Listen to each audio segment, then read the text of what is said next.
Hello and welcome to my channel. So excited to have you here watching my interview with the amazing Graham McNeill about his epic novel Fulgrim, the fifth book in the Horus Heresy series and the most extreme so far, let's say that. It's really, really great to have you here. If you like the channel, please consider subscribing and sticking around and exploring some more. A like or a comment is always gratefully received, and yeah, I also have a Patreon. So I really hope you love the interview and I hope to see you again. Let's go. Here's Fulgrim at last. Watch as he falls to Slaanesh. It's such a mess. With a massacre fratricide, there's nowhere left to hide. Graham McNeill, Graham McNeill. Hello everybody and welcome to my channel. Again, I'm with the amazing Graham McNeill. Hi Graham. Thank you for joining. Yeah. Hello everybody. And we're talking today about Fulgrim, which is, I think... A lot of post-it notes. Oh my God, yeah. This is all the times I threw up or cried. No, kidding.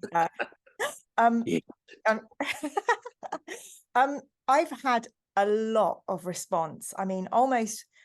In fact, when I began reading books with Ian, so many people were like, I cannot wait until Mira gets to Fulgrim.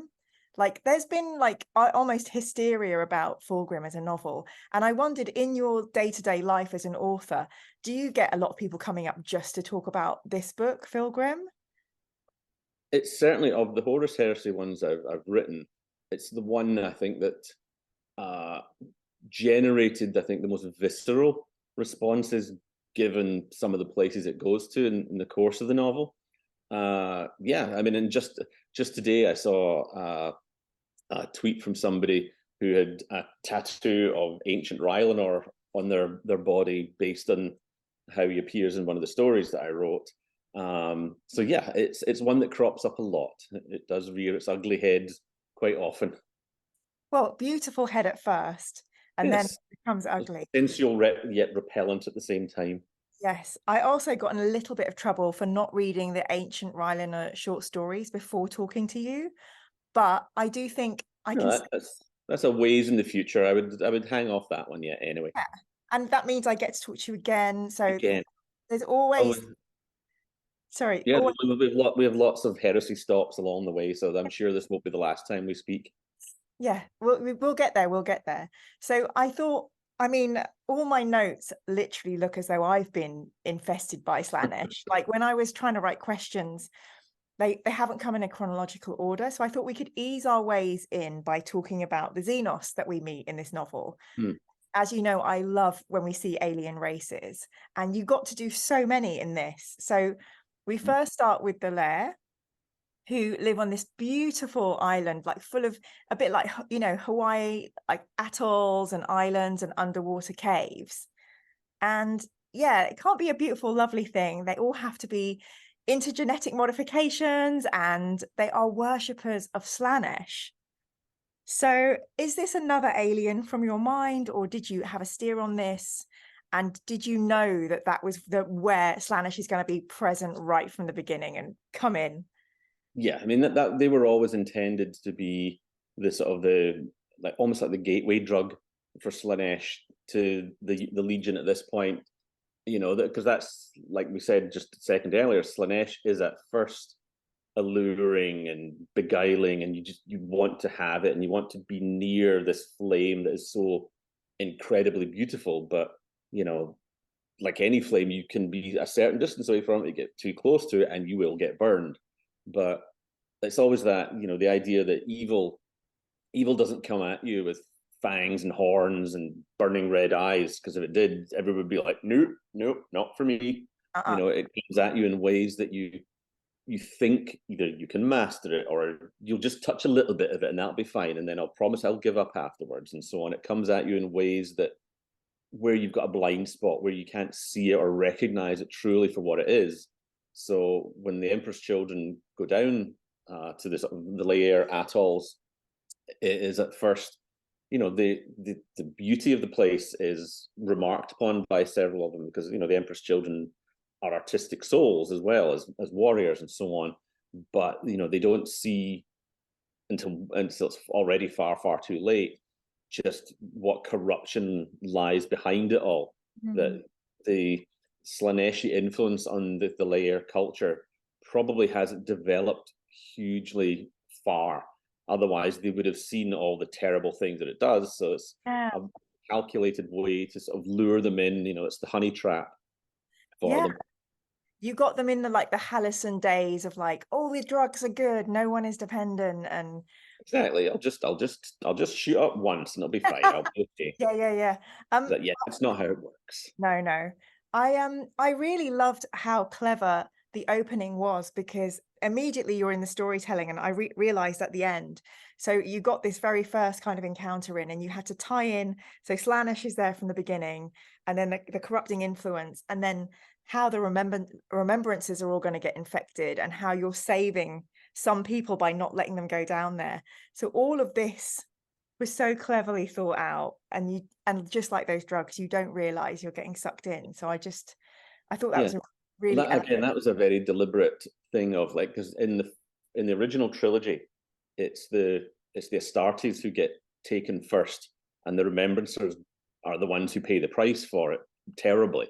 So in this one, I wanted to try and reverse some things. So the Astartes were like, oh, this is kind of cool, but a bit weird, and they're not fully sold on the idea that this is something that should be instantly destroyed or instantly saved. But it's the Remembrancers are the ones who are the most vulnerable, and they're the ones leading the charge into corruption. They help.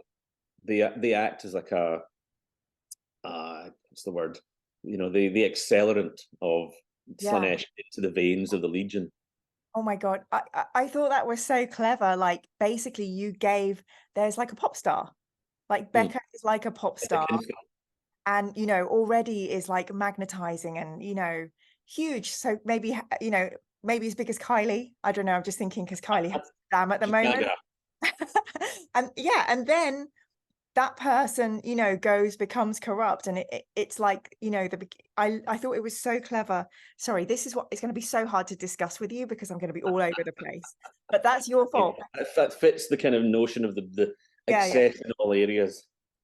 Well, I just really love that we had these very earnest, religious, Mormon missionary type remembrancers, and then in Fulgrim it's whoa, this is the depraved, this is Byron and all those those kind of hedonistic poets and artists. And I thought that must have been so fun for you to write. They were a ton of fun to write, because in the earlier Rememberancers that we wrote, a lot of them were kind of so honored to be there that they trod lightly around what they were doing, apart from Miss Carcasse.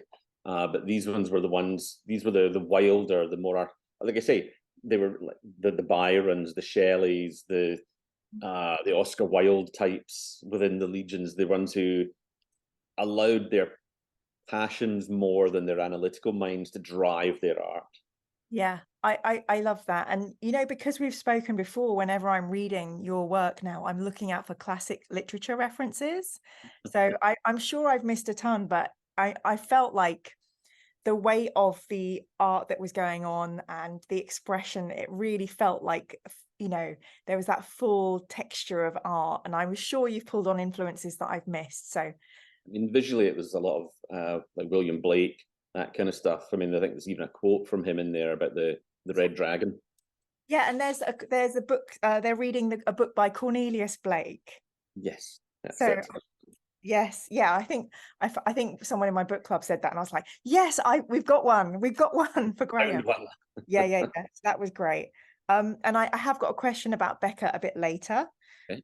I'm trying to stick with Xenos in some order. So the next, I loved the Diasporex. I don't know if that's so for me. Diasporex. You say tomato. So I freaking loved this, Graham. It gave me Battlestar Galactica, this plucky crew of individuals, and it gave me Star Trek. Different creatures and aliens coming together. And even the bridge, I think they get onto the bridge, and I was like, this is the Enterprise bridge. I had that kind of, I kind of maybe made that up in my head, but And it was just such a beautiful utopian thing. And of course, they cannot be allowed to Yes. survive.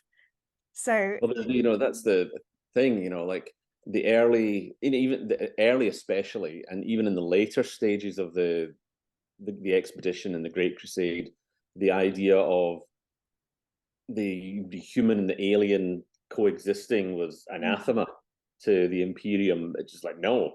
But that, you know, I always feel that was a hangover from the earliest days when literally every Xenos species was out to kill humanity or cling on to its domains instead of like getting out like it was supposed to do. Whereas see the beginnings in Horus Rising, where Horus talks about, you know, like, yeah, that was how it used to be, but it shouldn't need to be that all the time. You know, we have to evolve. You know, as we gain stability in the galaxy, and you know, the Crusade's almost over. You know, war should be our last resort. But by that, you know, that hadn't fully permeated out into the legions. You know, beyond the Sons of Horus by that point. So it's one of these. You know, the tragedy of it is that, as an example of how things could have been, that would have been a good one. But it can't be allowed to stand because these are the edicts handed down from the emperor, you know, for them 200 years ago. And they haven't yet kind of got their heads around the idea that, you know, situations have to evolve in your responses to them. You can't just be completely black and white. You can't be monolithic. And in some ways, that was their inability to change was what eventually brings them down in that respect. Yeah. I mean, that again is the beauty, the dark art of your writing, the stiletto in the back, where you write such lovely conceits, and we know they have to be struck out. And I think there's a power in that, especially when you write them and they're so realized. And I was thinking, this could be an IP in itself, Graham. I would follow these adventurers and these the Diasporex. Well, I mean, a lot of this, the sadness from these novels and the Heresy series are come from that, the notion of what could have been, what we could have had, but are denied forever because of this heresy, this, you know, united Imperium, this peace with other races, the federation of planets that we could have had. And every time one of these like golden possibilities is tantalizingly dangled before us, and just as you're reaching for it and your hands are about to close on it, it's snatched away. It's Lucy with the football and Charlie Brown every time. And that's what's so horrible about it all, that it could have been brilliant. It could have been. I always get sucked in as well. I always think they could escape. Maybe this time. Yeah, maybe this time. Nuh-uh. But I'll still go for it. I'm still going to be. Like, I'll still Charlie, you know, Brown for it every time. Yeah. Maybe this time she won't move the football. Maybe one day. So then the next group we get to, Space Elves, finally. Finally, they make an appearance. Yeah, so Ian has a go at me because I love elves, and Ian's a bit like, oh, elves. And when I discovered them in the book, I wrote him a tweet going, you know, I pretended I was Sam Ganji, and I said, elves, Mr. Arbiter, elves. And I thought that was wonderful. So I understand Eldrad is the equivalent, like he's a very known character, like almost like Elrond would be in Tolkien. And so what was the thought? Were you like, I want to sneak this in? Or was this like, you know, the Lords had their board out and you were like, we need to have the elves in by this book? Well, I mean, yeah, we knew the Eldar had to be part of this because Eldar. Yeah. But their scrying abilities, they'd have seen something was coming.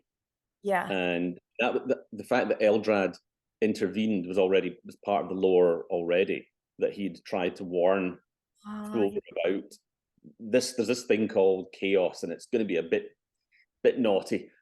So you should probably warn everybody about it. And again, what we always tried to do when we were in the big, you know, writers' rooms to figure out what was what and what stories to tell was like, what existing lore do we have that we should include, but what extra layers can we put on that, or what spin can we put on it that makes it surprising even for folk who know that? So they think, oh yeah, Eldrad turns up and does this, but what more can we add to that scene that gives it a flavor that you're like, oh, I didn't know that part about this moment, and that gives me a different perspective on this next part and the next part, so on and so forth. So the idea was in that one that, well, Eldrad turns up to warn them about this imminent fall to chaos that Horus is going to make, that they've seen. They hadn't seen this of the random variable that Fulgrim was also too far down that road now. And at the point where it all goes south for that meeting is when Eldrad suddenly realizes the one thing he's been blind to, that the person he's trying to give the warning to is already corrupted. And that's obviously when things go to hell in that meeting. Yeah, I thought it was so epic. It just felt like such an epic moment in time, and I loved it. And I thought the way that Fulgrim let some planets go because they were perfect.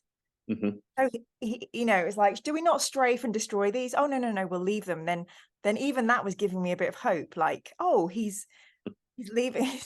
Graham laughs, lol. Yeah. But not only was this very epic meeting, you know, with the Eldar, who we're all like excited to read about, but there was this. So basically, Fulgrim kills a god, and then, so this is, I'm just going to read your own words to you, not awkward at all. The released essence of a god surrounded him. He saw a whirling cosmos of stars, the death of a race, and the birth of a bright new god, a dark prince of pleasure and pain, a name formed from the raw sound of ages past, a bloody paean of birth, and a wordless shout of unbound sensation building into a mighty roar that was a name and a concept all at once. Slaanesh, Slaanesh, Slaanesh, Slaanesh, Slaanesh, Slaanesh, Slaanesh, Slaanesh, Slaanesh. And I was like, oh my God. Like, because we know, and then we know that Slaanesh is going to come in off the back of killing an Eldar god. And I was just like, the disrespect. And then, oh, anyway, I thought that was one of my favorite bits. Yes, I mean, Slaanesh was, I mean, she was born out of the death screams of the Eldar back in the fall. Wow. Many thousands of years ago. And that's Fulgrim seeing, through killing the Avatar, he was seeing back into the ancient history of the Eldar there. Wow. Because he's not, because there's the scene where he kills the Avatar. At one point, he's like choking it, so to speak. You know, like he's got his hands around his neck. I mean, he's not literally choking it, because obviously an Avatar of Cain doesn't breathe. It has no airways as such. But it's Fulgrim is fighting this mortal-shaped thing, you know, arms, legs, and a head, in a way that is like, okay, I have you, I'm wrestling you, I'm stabbing you, I'm grabbing you around the throat. Yeah. So it's a scene that's just him fighting almost in a kind of primal rage against this thing, rather than any kind of intellectual, higher-minded, all right, well, if I do this, I can stab that. And if I choke him there, he won't breathe. It's nothing to do with that. It's like, he's a rage, I'm going to kill this thing, and I'm going to primal wrap my hands around your neck and rip your head off type vibe. I thought it was just really explosive. I wasn't expecting that, and I just thought it was so brilliant, the way that it goes from this peaceful peace talks to like that, and again, exactly what we've just been talking about. Give them a sliver of hope, only just to then snatch it away again. I think it's incredible. I love that you've learned to write in this way, and it's just brilliant. Sorry, quite often these chats turn into me telling you what I think was good. I can live with that. Yeah, that's good. So yeah, and I wrote down here, you know, so you know, the juxtaposition of Fulgrim deciding not to kill Paradise, but that ending in, you know, we all know in the book it's like Slaanesh is out of the bag. They're here. I thought that was wonderful. And then we even get some orcs in here. So poor Demeter having to fight orcs as well. And at this point, you must have been like, I'm just going to chuck some orcs in. No, I mean, it's one of these things where we were by this point in the writing process, we were starting to realize just how little of the actual Xenos races had been involved in it. And we knew, like, up front, it starts off as a purely human conflict. You know, the seeds of heresy are in humanity, and the initial skirmishes and massacres involve humans. But we knew we had to draw in the Xenos races at some point. So that, and Fulgrim felt like a natural place where that could happen, because the way the novel was structured in its timeline meant that you had opportunities for that, because we had to, the first part of the novel, a lot of it threads through existing timeline and events that we've seen in the previous books, because obviously it starts while everybody's still loyal. So a lot of the events that we've either seen and experienced through in the first 4 books had to be sort of threaded through the timeline of this one, whilst not feeling like it was repeating a lot of the ground. So having them in different places, different times before that allowed me to essentially play with all the toys in the box, which is just a ton of fun. Well, I think maybe that's a little percentage of why it has such an epic feel, because it's not just various space marines. It feels so galactic. So it's a big sweep of the story, yes. Yeah, it is brilliant. A great space opera. So yeah, and then we also have amongst these. So I'm going to try and go more into the storyline now. Amongst these, we get to meet a brother of Fulgrim, Ferrus Manus. And one of the things that I really loved is that throughout the book, we've established that Fulgrim really likes art and even wants to be a sculptor himself. And then when his brother comes on the ship, Ferrus Manus just doesn't like art. He's like, nah, I'm not. Yeah. And further crusade, brother. Yeah. Frivolous.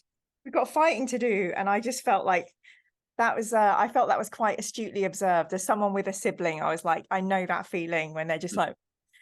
So I loved that. And a nice way to put the contrast between the two of them and show that even though they don't share that same love of one particular thing that one of them does, they're still brothers, and they still are actually have a deep respect for one another.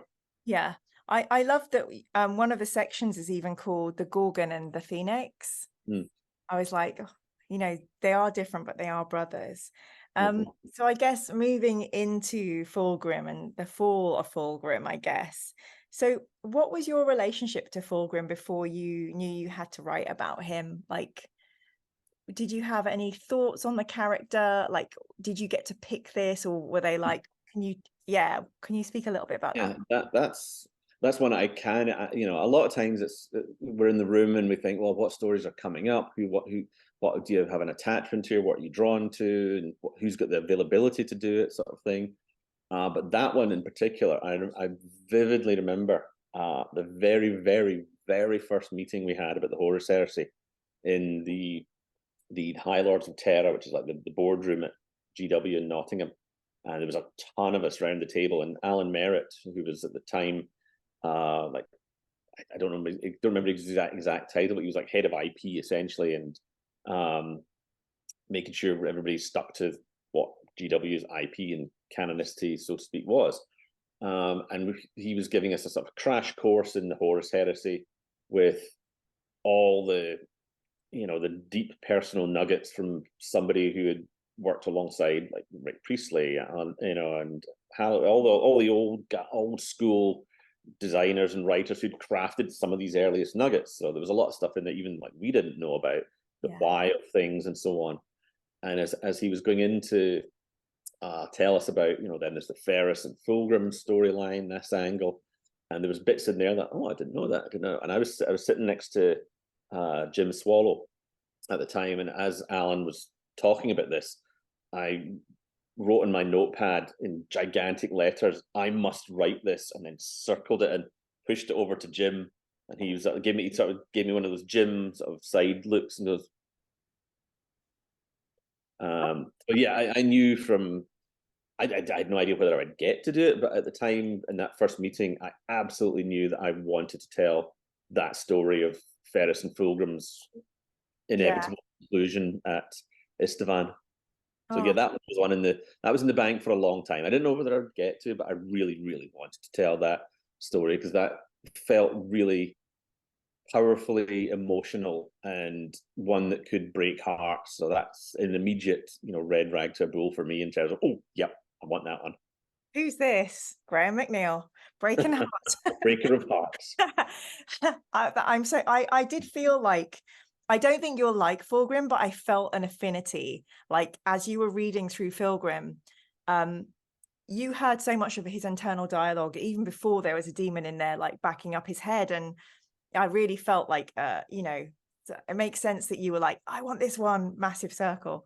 Did you know that when you took the novel, because obviously there's different ways you can succumb to that, you can do a heresy, you can just decide I'm a right bastard and I want to modify up some of my fellows, or you can be possessed by a demon. So did you know this is going to be the thing that swings him over? Or because he's already quite complex and proud and, you know, egotistical. So what was the impetus to have the demon possession be the thing that finally made him completely chaotic? Well, I mean, he doesn't get possessed until the very end. Yeah. Just on the sands of Istvaan. I mean, Fulgrim is, in my mind, and I did a lot of research about this beforehand, is a raging narcissist. And everything is about him, about me, and any, you know, like that sort of narcissistic fury when somebody makes it about them and not you, provoking that urge to lash out at somebody for daring to shine the spotlight even for a second away from them. That felt like the drive for him, that his overweening pride had led him to the point where eventually leads him to the point where the modesty and the nobility of his soul is overwhelmed by the feeling that people are talking shit behind his back or are not appreciating his genius for what it truly is. Because early in the story, there's a balance in there. It's like we talked about just a little bit earlier, that necessary ego for the artist to create something and then put it out to the world and feel the thing I have done is worthy of your attention, whatever it is. And there needs to be that balance between the ego that drives you to do that and the humility to know that some people might not like it, some people might hate it. And the courage it takes to do anything creative in the world, whatever form that takes, and put it out there for people to love or tear apart. And at the beginning of the story, Fulgrim is kind of in that good place where he has both of those more or less in balance, maybe tipping a little towards the egotistical side, because that whole drive for perfection thing that permeates their legion is driven by, you know, more ego than is humility. I mean, Saul Tarvitz makes that distinction when they're on murder, when he talks about how, you know, that drive, it doesn't come from us wanting to be the best amongst you lot. It comes from wanting to be the best for myself, for ourselves, and so on. But that goes, you know, slightly out of tune for Fulgrim as the novel progresses, and, you know, that tiny sand in the oyster eventually grows and grows within him till the point where he can't even see that somebody, you know, offering a piece of helpful advice isn't an attack on him, and he just lashes back at things. So that was the key into his to drive the crack within him wider, was the pride and the feeling that I have the ego to make these things the way that I think you will like, but pushing that wider and wider through the voice and the sword, which manifests within him as the nagging voice at the back of our heads, where we magnify what somebody said. Like, did they mean I'm terrible or whatever? They've just made an offhand comment, no intent behind it. But, you know, we get these comments and we internalize them, we turn them over until it's like, they hate me, they absolutely hate me, or whatever it is. That overthinking of a thing is what the sword is doing to him. It's turning innocent comments and accreting them with one another to make it this giant ball of, that guy hated me, he said that thing I did was rubbish, I've got to lash out against him. So that was the sort of drip on the rock that eventually split Fulgrim wide open. I mean, you are a bit fucked if you have got a magic sword. A little bit. I mean, that's the thing, is that, you know, like, we as readers have read fiction over the decades where, you know, you've got something like, you know, Elric's sword, Stormbringer, or you know, possessed swords, you pick them up and that's it, you're gone. And we bring that to the table reading this and be like, Fulgrim, they've been brought up with no inkling of that any of this is real, that magic doesn't exist, demons in a sword, you're a lunatic, what are you talking about? You know? there's a level of rationalization that we have to do as readers to remember. They don't know about this. They are essentially innocent children blundering about in a terribly dangerous magic shop without having been told anything about what's in it. See, I don't want to become a Fulgrim apologist. I feel I am a little bit swayed because I always think, come on, he didn't mean it. Bring out the best in people. But the sword was one huge influence. Absolutely. Then Horus. Then his own apothecary is like, we really need to modify our team. Then the other thing where his legion is just depleted and tiny because it's been decimated. So, you know, the narcissism and the perfectionism is there, but they're like, okay, we're small, but we're going to do everything perfectly. Yeah, So they felt they had to, because they were so small, that they had to be better than everybody else to overcome. There was so little of them. And the biggest challenge for me in this book was making his fall feel believable. In it couldn't just be, you know, we're all good, terrible. Yeah. You know, it's the tiny small steps that every one of them in and of themselves might feel inconsequential. It's nothing. That's just a tiny little thing. But when you take 100 of those steps, suddenly you're like, whoa, we've come a long way down from where we used to be.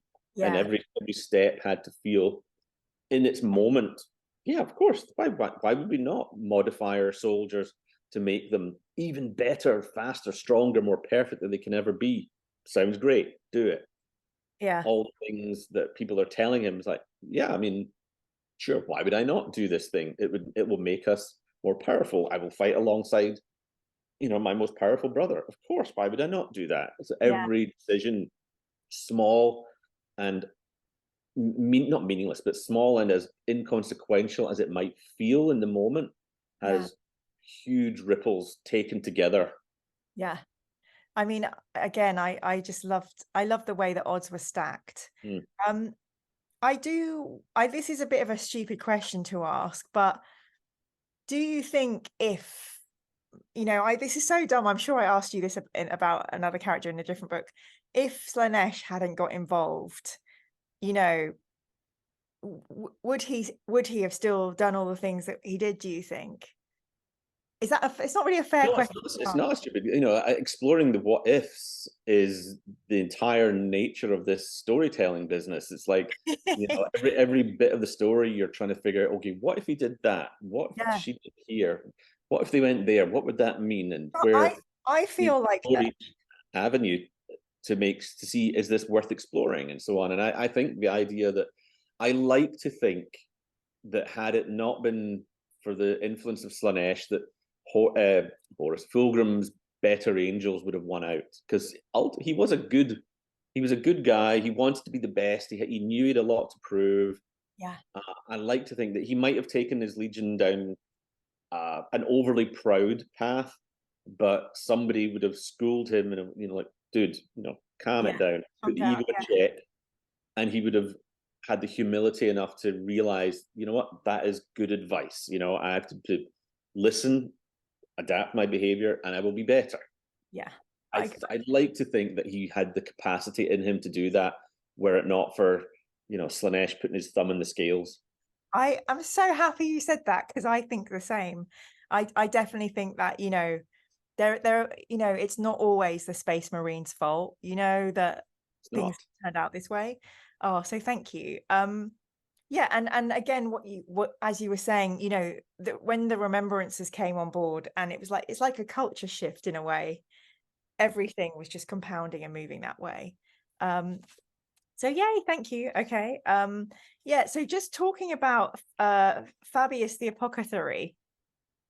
So basically, the way I read it, I mean, in a way, it's kind of his fault, a lot of this, because he convinces Fulgrim to actually go and do, like, change people and modify them. And there's a hint of, well, hang on a minute, Dad made us in his image. Dad's made us perfect. So, you know, it's these characters that they're not like the Primarchs. They're not the ones on the cover of the books. But without this kind of influence, you know, yeah, they are in a way like the ones striking the match. And did you know that this character. I mean, I guess who would that kind of be in like Shakespeare or someone? It would be like the Is it king. the Iago type character or Yeah, yeah, something?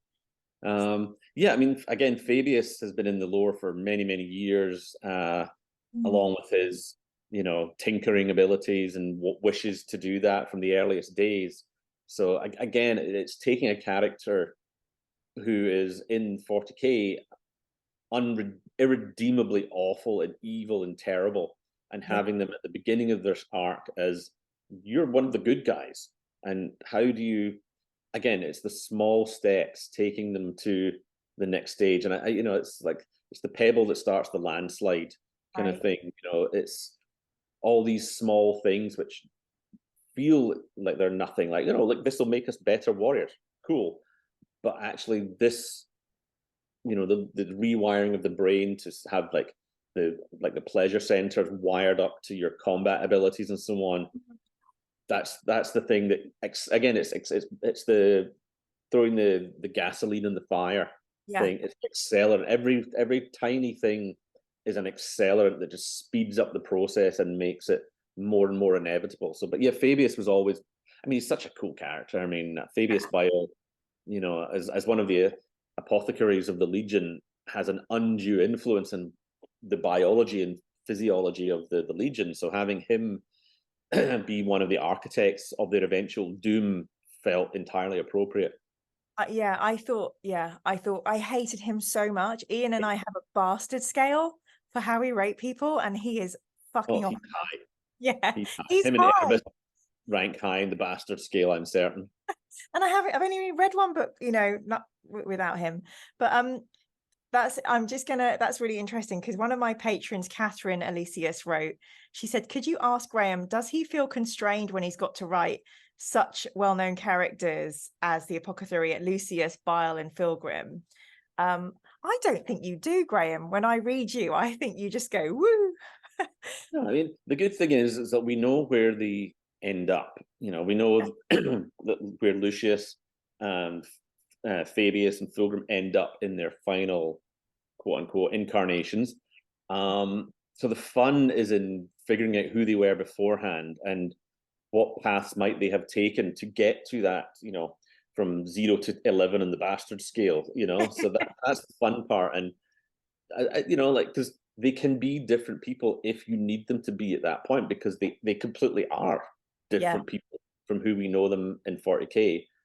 Seeing the seeds of who they were and the steps they took to become that is interesting, and learning of the moments that were defining for them in terms of what set them on the path. Like, with Lucius, I'm trying to think if that's, when we start seeing, elements of the scarification and so on, that's bits that come later on fully, Yeah. but you start to see the beginnings of that. So no, constrained, not at all, because Dan and I talked about this on a podcast many years ago about the idea of, oh, don't you feel constrained by the fact that this is an IP and shared universe? And it's like, if anything, I feel it drives the creativity, because this is, where the lines are, and to avoid being generic within those lines, you've got to think outside the box. In terms, you've got to figure, well, what can I do in this space that will be interesting? What, here's all the pieces I've got. How can I combine them in more interesting, exciting, unexpected ways? So it really, to me, it spurs the creativity to do something more interesting with them rather than just what is expected. Well, I loved that. I loved that you wired the violence into the pleasure centers. I mean, I thought it was messed up, but I loved that, and it Well, made. that's something that was in existence in the lore beforehand. Okay. It's just like trying to explore it in a way, because when you can say things in a background piece of lore with, like, the Word of God text, but actually convincing somebody that that's a good idea in dialogue in a moment in a scene requires some finesse, because you have to wonder that somebody wouldn't go, that's a terrible idea, why would you do that? How is that going to possibly end well? But to be able to convince somebody in the Primarch that that's a good idea requires a level of hopeful artifice and creativity to sell the moment. But even in the battles, when you understood how that mechanic worked, oh my goodness, it was like, you know, so you're in the battle fighting with them and they're like doing a killing blow, punching someone through the helmet or something, having this feeling of pleasure. It was, yeah, it was really. Because that's a key word as well, because there was a, again, as well as like narcissism, like there's a real thematic of addiction running through this, Yes. because the more they do it, the more they crave it, and each time they do it, the less of a hit they get. So we have to do more, which Yeah. again plays into how Slaanesh operates. Yeah. I mean, definitely people have mentioned the allegory for addiction with this. And I think you specifically see it very, very clearly in a very human view with the Rememberancers. And they're suffering from a very human level. And you even see like Ostian, who stayed clean, didn't go down to the planet, being affected in a very kind of like Al-Anon way by his, you know, and I thought that played out really beautifully. The humans don't have the level of protection in a way that the Astartes did. You know, they were the vector for the virus of chaos, so to speak, to get into the Astartes mindset, because the humans were, their minds were so much more malleable and vulnerable to this than the Astartes were, and that's why they go terribly off the deep end in this book. Yeah. I mean, did you have that in mind when you were writing? Like, you know, because sometimes when you start a project and you want to bring themes and ideas in, did that idea of drugs and addiction go alongside, or did that kind of build as you were writing? No, that was one that was very much part of the planning for it when I was scoping out what the book would be and how to. I mean, that was something we definitely discussed in the room about metaphysically and philosophically. How does chaos get you? What sort of vices can it appeal to? Where are the cracks that it can seep in to break you wide open? And what are the thematics of an infection? And I use that word a lot, but it's not literally an infection. But how does it get to you, and what does it manifest like? What does addiction to Slaanesh look like? How does it come out of somebody in their behavior and their thinking in a way that feels authentic to what Slaanesh is, and also horrifying as to the people around them, but also in a way that you can imagine would be, if not enjoyable, then at least gives some form of sensation that is craved by the person doing it. And drug addiction felt like a good metaphor for that, because, you know, as you know, and again, I'm not speaking from personal experience here, but, you know, as a user of that, you get the rush, the hit, and the ripple effects of you doing that to others around you can be terrible if it's family members, see people who love you watching that self-destruction. And as much as you might go, yeah, I know, you know, drugs are bad, I shouldn't do drugs, the physical cravings can be so intense that it overturns every best impulse in your body to not do it.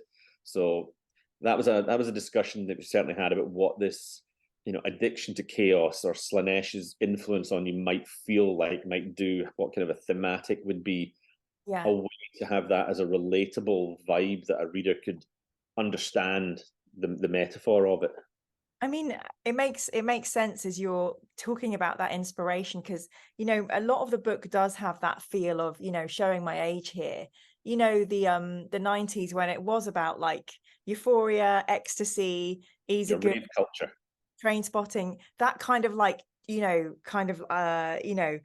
runaway train, everything's building, there's music, there's, you know, I really got train spotting was a real influence on this, because I mean, I've read the book many times. I love the film, and because it sets you, it's that trap. The first half of the movie lures you in with that kind of, this is awesome, look at us all clubbing and we're dancing, we're having fun, we're robbing shops, it's all a laugh, everybody's having fun. And then, you know, Tommy dies, and then everything turns to hell after that. And it's the dream phase of the story where you venture into the foreign land of strangeness and everything's wonderful. It's the Alice in Wonderland vibe. You go in, it's wonderful, this is crazy, it's so amazing, and then it all comes crashing down. And that was a big influence on how thematically I wanted the story to develop. Like, it's fun, it's all fun and games, and somebody loses an eye or a head. Or a head. Yeah. Because that's, again, it's the seduction of evil. It lures you in with things being awesome for a while, and then gradually you pass from the dream phase to the nightmare phase, where everything starts going wrong. But by that point, you're too stuck in the mud to go back. The quicksand's pulling you down. You're Artax in the swamp, and you're never going to get out. Yeah, never-ending story reference. For viewers of a certain age. God love you, Graham McNeill. But I mean, that really makes sense to me, because this book has the same intensity and the energy, along with, you're all screeching, dancing away, and then there's a cliff drop and something fucking horrendous. Sorry, I'm swearing so much at the moment. Definitely an influence. But that really makes sense. So I love that, picked up on that kind of energy. So talking about crazy hectic, I think this is one of the most intense. I did do not cries, but very wet eyes in the Dropsite Massacre. So the Battle of Istvaan 5, which I think back in one of the first 2 books of the Heresy, someone says my real plan is around Istvaan 5, and then you never hear about that until Fulgrim. And basically, goodbye Salamanders, goodbye Raven Guard and Iron Hands. And I mean, that's what I understand is a very historic battle that's known in the lore. That's effectively, that is the full outbreak of the heresy. Is, I mean, yes, Istvaan 3, where everybody's fighting each other and the bombing and the virus and stuff like that, was the spark that lit it. But 5 was the first point where it's like, it's on. Yeah, and this it goes far deeper than we ever thought. Yeah, crikey. I mean, as you know, I am a big wuss for like massive killing scenes, but I couldn't stop reading because, firstly, there was a lot of military strategy that was obvious in the planning. We knew there was going to be treacheries happening, but I was just anticipating, and you didn't know which armies were going to come from where. So how did you feel? Like, how did you make that feel so gigantic, but not lose all of us who are down in the middle? Does that make sense? It does. No, and that's exactly the point you just make there, is exactly the thought process you go through when you're planning out how to present such a big epic scale battle, is not losing sight of the people in the trenches, because that's where the emotion is. That's where the horror and the triumph comes from, of seeing somebody caught in something far bigger than them, and they're trapped in the cogs of this machine that's crushing them. While I wanted the scope of this to feel enormous, I knew exactly like you just said, you cannot. What makes this a gut punch is seeing characters who we followed and fallen in love with, or fallen in hate with, whatever, suffer or triumph throughout the course of this. And it's one of these things where I knew this was going to be a big scene, but I also knew at this point it could not be the definitive telling of Istvaan 5, because it's such a huge battle that I couldn't possibly there's whole books could be written on just that one battle. And it's like, well, other writers are going to want to tell different portions of this battlefield in their stories, or use moments of it to theirs. So I had to keep the focus obviously narrowed onto the Iron Hands and Emperor's Children, because they were the the big players in this story, and we wanted to see our characters that we've traveled with along the journey of the book meet their various fates and so on. So it was, a lot of times when you're planning a battle scene, it's all about camera distance, essentially. Like, sometimes you want to be floating over the battlefield to see 10,000 warriors moving in the right and squadrons of tanks, and other times you want it to be one-on-one, two heroes facing each other. Sometimes it's varying the length that you're viewing the battlefield on, in ways that allow the reader to understand how things are moving and where things are, so they get a sense of the geography and the movement within the scene as a whole. but also you want to be down in the mud and the grit, because that's where you really get to put the reader right in the action with the characters. So it's moving back and forth, changing the scale, allowing like a pause for breath here and there, because that's, you know, all the stories are like tension release, giving the reader moments to pause and appreciate the scale, and then it's like, right, now we're going back in again. God. So figuring out ways to do that in ways that maintain the pace, maintain the tension, and you don't ever feel you're away from one character for too long. You come back to them, and you're always understanding where things are, how things are moving. So that, yeah, it was quite a chunky bit of planning went into how to do that in a way that told the scope of the Istvaan 5 massacre in a way that the reader got what it was, how it happened, how it ended, what the consequences were, but didn't feel and felt satisfying in and of itself, but left the door open for others to tell stories within it. I think as a reader who I knew that it was a big thing. I've just heard it in the lore, you know, Istvaan 5 and everything. But there was still the way that it was written, as you say, you were giving us the bellows of like, you know, and also not only that, but doing the thing again you've described where you give a chink of hope. And the people that are coming, they think, oh, we're the cavalry, we've got this. And then the battle turns and you're like, could it? Because, you know, I'll never forget the way Dan faked us out in the very first book he wrote. I was there the day the Emperor was, you know, so I'm always hoping, oh, it's a double fake. It's yes. Might happen, just not now. But yeah, I thought that was really, it really made me very emotional, that battle. So yeah, good. Very, very, very nice. Nice work. And talking about, you know, focusing on the little people, you know, and the bastard scale. Oh my gosh, this is one of the worst things ever. So Lucius tricking poor Demeter into killing his own friends. So Lucius is like, oh no, they're baddies. And, you know, I mean, oh my goodness. And unwittingly helps Lucius murder all the goodies. I was like, I mean, poor Demeter. Well, you know, we've seen Lucius in the previous books being an utter bastard. And yeah. I think, again, I wanted to, you know, it's bad enough that he becomes evil, but yeah. He makes his friends do evil, or not friend, he makes his fellow warrior the most upright, noble of his fellow legionaries commit the unthinkable. Yeah. And to me, that being evil is bad, but being able to make others do evil is terrible, it's terrifying. And that, yeah. You know, it broke my heart for that character when he's dying under the rubble, knowing that his last act was unwitting, yes, but still treachery. You know, he killed loyal brothers of his legion.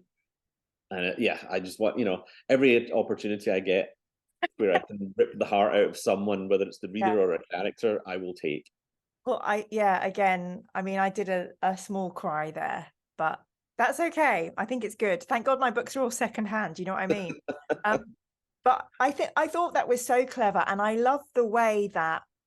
So one of the remembrances, Serena, is the one who so Serena was using her blood for her paintings and stuff, but she influences Lucius to cut his face, which is actually quite a big part of his character. And I thought that was so cleverly done, that this remembrancer has a bigger part in Lucius's story. I really enjoyed that. I mean, like I say, we want to see, you know, the roots of a thing, where it came. Why would you think to do that? And it was a bit of it was a sensitive subject and to tackle a little bit, because, you know, it's self-harm, and that's not a subject anyone should tread on lightly.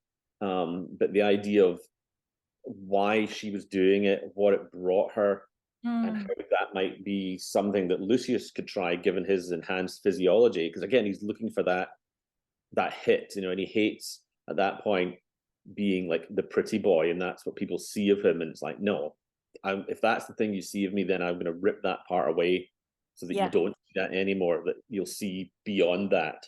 Yeah, I felt there was a very different dynamic with Serena coming from a place of, like, you know, like you say, that kind of self-harm. It comes from a place of psychology and, you know, you have to tread lightly, whereas Lucius was like all about the ego and the pleasure and the pain, and, you know, his countenance, as you say, how he was seen. But a lot of people were really, really worried about me reading this book. And I think it's because there's a lot of sex and violence and gross bits. But I was going to ask you a bit of a left field question. Have you ever read The First Wives Club by Olivia Goldsmith? I have not, no. So I read that long ago. It's a lovely film with Goldie Hawn and Diane Keaton, and I think it's Bette Midler. But in the book, all these wives are abandoned by their husbands and replaced by younger women.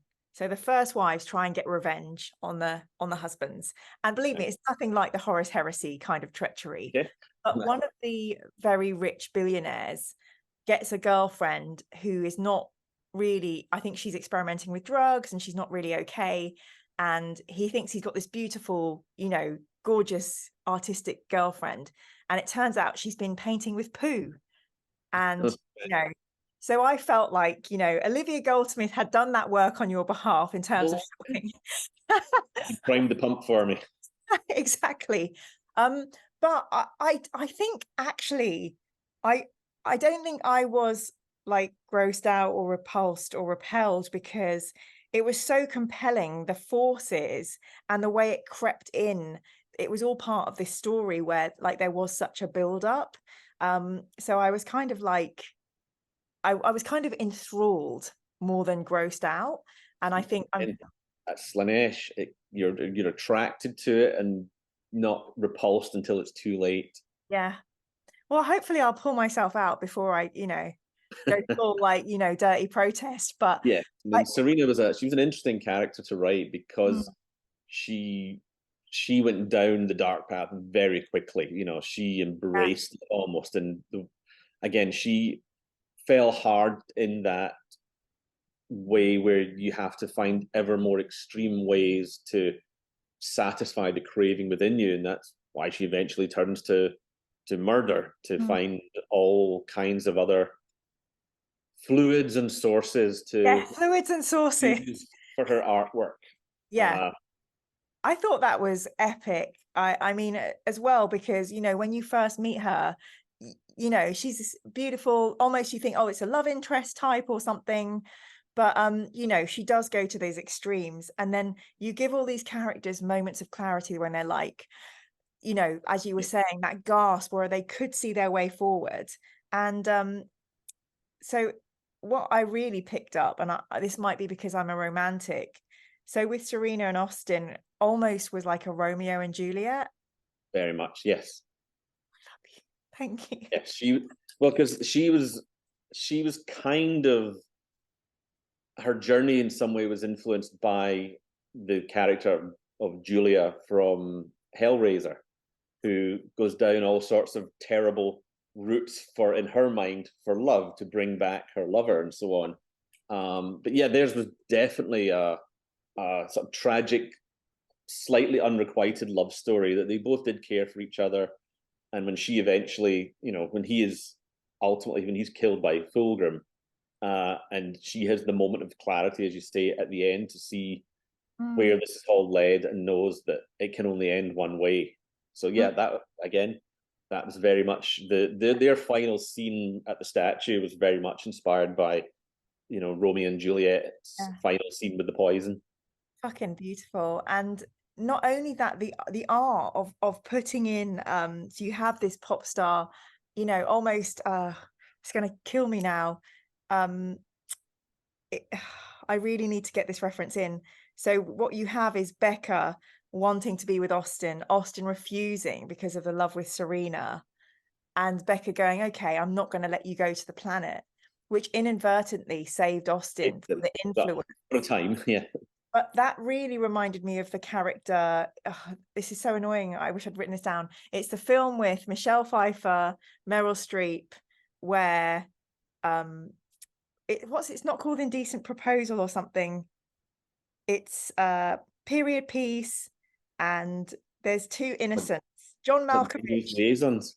Yes. Yes. And that whole thing of this very courtly, powerful person not getting what they want, so just ruining the love Destroying somebody's life. Yes. Yeah. It was very sort of courtly politics at work for Yeah. them. You know, and again, the narcissism, you dare deny me, well then I must destroy you. Yes, Becca Kinska. So at the very end, you know, what we're, you know, everything is kicking off, and of course we're having a Slaanesh hosted rock opera called the Maraviglia. Maraviglia. Brilliant. And all I could think was it was like Manumission in Ibiza mixed with SpongeBob. Because it's like a peak rock concert where all the hysteria comes in, and then there's just rivers of blood running everywhere.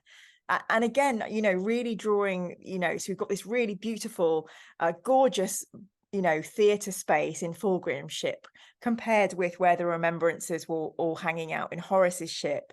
And this just is this decadent place that becomes filled with pornographic statues and, you know, ridiculous, you know, overframing of everything, and then eventually blood and a really decadent rock opera where creatures get claws.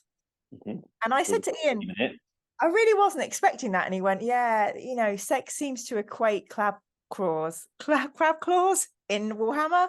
So I guess that's just a truth that I'll have to expect. But yeah, could you tell me a bit more about that scene? Yeah, I mean, with the Maraviglia was a scene that I knew from before I'd put one word to paper that I was going to put. I wanted that. It was again one of those moments in the writers' room where we were chatting away, and you know, and I wrote the you know, like Slaanesh inspired opera, and I thought that's great. I like that. You know, it's because you know, opera is very over the top, and you know, it's extremes of emotion and so on. So I knew that would be an excellent sort of vehicle again with, you know, again, Rememberancers acting as the vector for the chaos, corruption, and having the opera that's, you know, like Becca has been fully, you know, corrupted inside, and she's acting as like a song vector to all the Marines in this place to sort of really attune them to the incoming chaos and rip when the veil rips open and the demonettes come through and the whole place is just awash in slaughter. I knew, because again, it's Slaanesh, it's excess. Can you say that again? Can you say awash in slaughter again? Well, the whole place was just awash in slaughter. Oh my God. Because it had to have a huge moment, you know, and if you pardon the expression, there had to be a gigantic climax to this journey where everything just exploded outwards. And everything, orgasmic, you know. It was a release. It was a release of all this building and building and building of everything coming to a tension inside everybody, and it just had to explode everywhere. So I knew it was going to be a big scene. I knew it had to be the culmination of a lot of these arcs coming together at once to say, this is I mean, there were several points of no return, I suppose, in this book, but this point was the point where the Legion, there is absolutely no coming back from them for them at this point, and everything is gone to hell. Everything that was once noble has been broken, twisted, perverted. This is the moment where the Legion as a whole was lost completely, and so it had to feel like a big moment that would hopefully leave the readers going, holy fuck, what did I just read? Yes, it did. And I think, I mean, that's almost like you're saying, the switch when Emperor's Children became this very depraved, that's it. They became the Legion that we know as a Chaos Legion of 40k in 40k at this point. You know, whether they could have come back before then, doubtful, but this sealed the deal completely. Yeah, no, I thought it was immense. It was epic. So yeah, I mean, you know, and then the last, you know, as often happens with these stories, the last moments of the book are the most painful. So you have the huge battle between Ferrus Manus and Fulgrim, and one of my patrons, Jim, said, "Were you honoured to be the first writer to kill a Primarch?" It was a big moment in the sense of, story-wise, it's a big moment, but as a writer, you know, moments like this don't happen a lot. So well, I didn't think it could happen. I was thinking they cannot kill a Primarch. There are only 20. This has got to be a thing, but it did fake happen. out. Yeah. No, it was one. It had to be loaded with the appropriate amount of monumental scale and gravitas, but again, feel intensely personal, because this is a galaxy shaping and shaking event, but it's also deeply personal between two brothers who love each other. And again, for that, maximum stab in the heartness, you had to have it. Fulgrim does it. He doesn't want to do it, but he does it. He gives in to do it, and it's him. The crucial part is it's him that does it. He's not possessed at this point. That demon did not make him do it. It had driven him to the point where he felt this is the only logical outcome for this moment, because you've belittled me all the way, you've rejected this, you've told me all sorts of things I didn't want to hear. And that's the point, is that when he makes that decision, he makes the decision and does it, and he cuts down his brother thinking this is right, this is proper.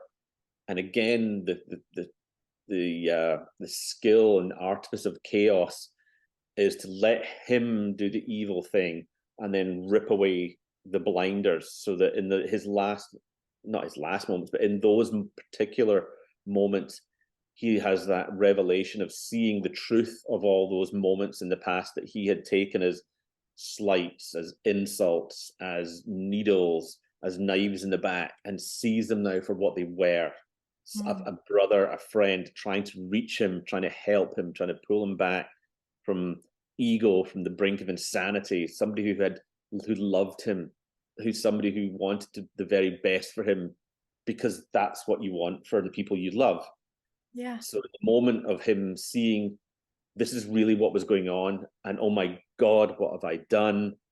That's when he's at his weakest. He's absolutely at his lowest ebb at that point, when he realizes what I have done is unforgivable, irredeemable. I betrayed every love that was offered to me. Fuck it, take me. Just finish it. Just do it. I'm done. Let me And read. that's when chaos gets him. Let me read how evil you are. Okay. So this is this is as you were describing. The pain of his wounds and the sight of his brother's broken skull coated in blood tore a window into his mind. The sensation was like a powerful gust of fresh mountain air, clearing away the fog that had wrapped him in a suffocating embrace for so long that he no longer noticed it until it was gone. My brother, he whispered, my friend. You have long since lost the right to call me friend, snarled Ferris. So he does have that realization, but by then it's too late, and Ferris isn't there. And then at the very end, Fulgrim says, he kind of succumbs to the demon. And it says, an end to it all would be a blessed relief. Oblivion, he whispered as he closed his eyes. Do it, end me. The barriers in Fulgrim's mind dropped, and he felt the elation of a creature older than time as it poured into the void of his soul. No sooner had its touch claimed his flesh for its own than he knew he had made the worst mistake of his life. Fulgrim screamed as he fought to keep it out, but it was already too late. And the last line of that chapter, 1 minute, Fulgrim was a Primarch, one of the Emperor's children. The next, he was a thing of chaos. I mean, I think this might be why people absolutely love this book.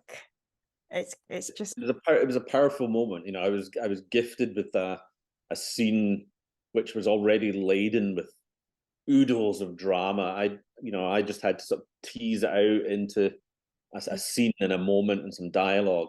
So it was already overflowing with drama, and it's just a case of, okay, how can I best put that on the page? Yeah, so skillful. So it was a lovely scene to write, a terrifying one, because it's a moment I didn't want to get wrong, because like you say, about when we go back to the initial part of the question, it's like it was a huge, it was an honor to tell that part of the story, but also a big responsibility to try and, quote unquote, get it right in a way that would have the maximum impact on the story, on the reader, on the characters. And yeah, it was a big, it's a big moment you don't want to miss. Yeah, well, wonderfully done. And I mean, as somebody who doesn't know all this is happening, I really recommend anyone who's not read Warhammer to just dive in, because it's double the mind-blowing. I do feel sorry in a way for some of the people who are looking out and know that these things are going to happen, if that makes sense. But so right at the very, very end, you know, you have the Sons of Horus, the Death Guard, the Word Bearers, and the World Eaters. They're all heading off to Terra to basically try and thump the shit out of the Emperor.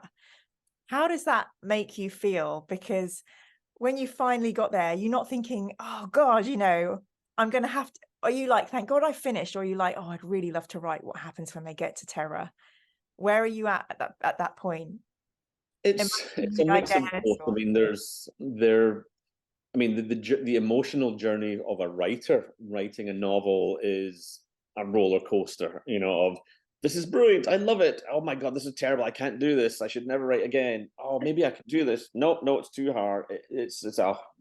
You're all over the place emotionally as you write it, you know, in terms of sometimes this novel will not die, and other times when you get there, it's like, oh, thank God that's done, I'm never doing that again until the next one.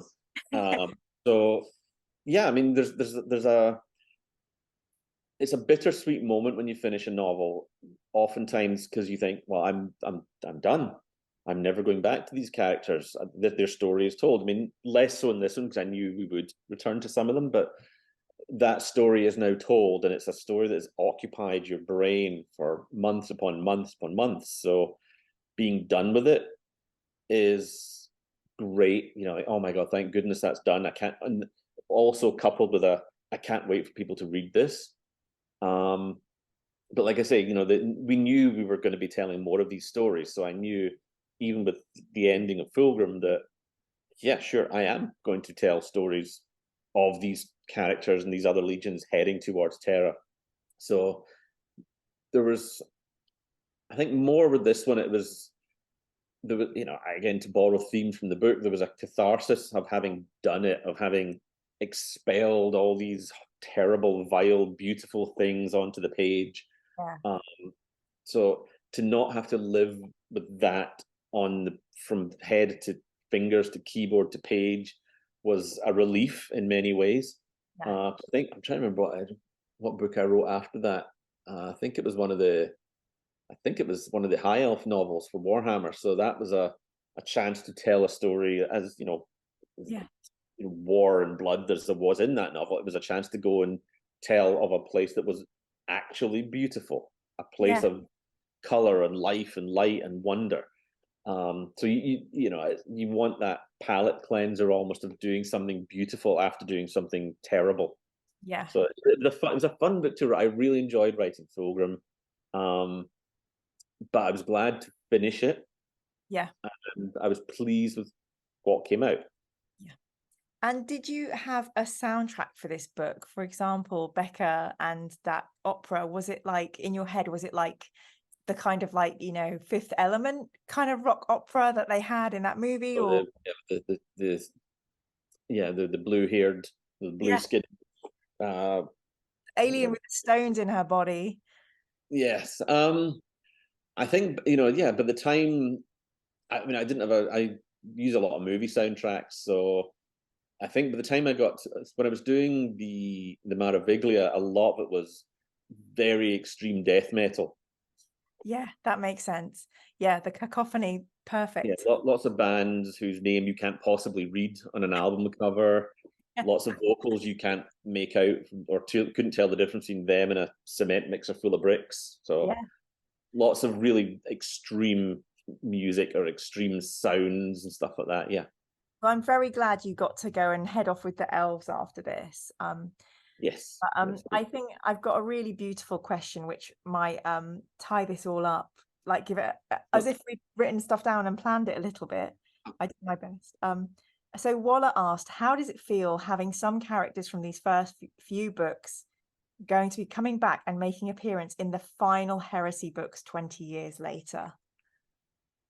I mean, it's yeah, feels good, you know, because the thing you strive for are characters and moments that people latch onto, or who make enough of an impact in the series, the story, the community, that they have a life beyond the book that, something that has a lasting impact is the goal. You want to affect your readers in such a way that they want to see these characters come back and be part of something further down the line. So yeah, I love it. It's, again, we spent a lot of time figuring out who our characters were, and even to the point of like, okay, when eventually we get to Terra, because we had no idea how long that was going to be, but there was a lot of conversations about characters that started, well, when we get to Terra, and the initial discussions we had in the early days of the Siege of Terra were all about collating all the things that we'd said and written about over the last 15 years, what have you, because I'd set up threads, and Dan and Jim and Gav and Aaron and all the rest of us had set up threads and characters that we hoped would be a thing and would play a part in the siege when it came. So seeing some of them become part of that is hugely gratifying, and it's, you think, oh, that was the little character who could. Yay.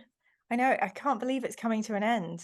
Not for me, I'll probably be in it for we'll be doing this for another bunch of years, don't worry. Yay. Well, thank you so much for joining. Is there anything you would like people to kind of come and follow you anywhere, or buy anything, or support in any way? Well, yeah, I mean, you can follow me on Twitter, because it's not X, it's Twitter. It's just follow me at Graham McNeill, and that would be great. I'd love to see you there. I interact with everybody all the time there. So if you got a burning question that didn't get asked here, or we didn't cover a thing, feel free to chat to me there. As to buying things, buy all of it. Jump on board the Heresy train at Horus Rising, and you'll be in for a hell of an emotional ride. You'll love it. If you like the good guys, try the Ultramarines stories. If you like the bad guys, I have plenty in that regard too. New edition of Storm of Irons coming out soon. So you want to see Iron Warriors in their baddest selves, try that. Amazing. Thank you so much, Graham. Again, Mira, always my pleasure. So I look forward to the next time. Next time. I'm going to do the pause. Here's Fulgrim at last. Watch as he falls to Slaanesh. It's such a mess, with a massacre fratricide.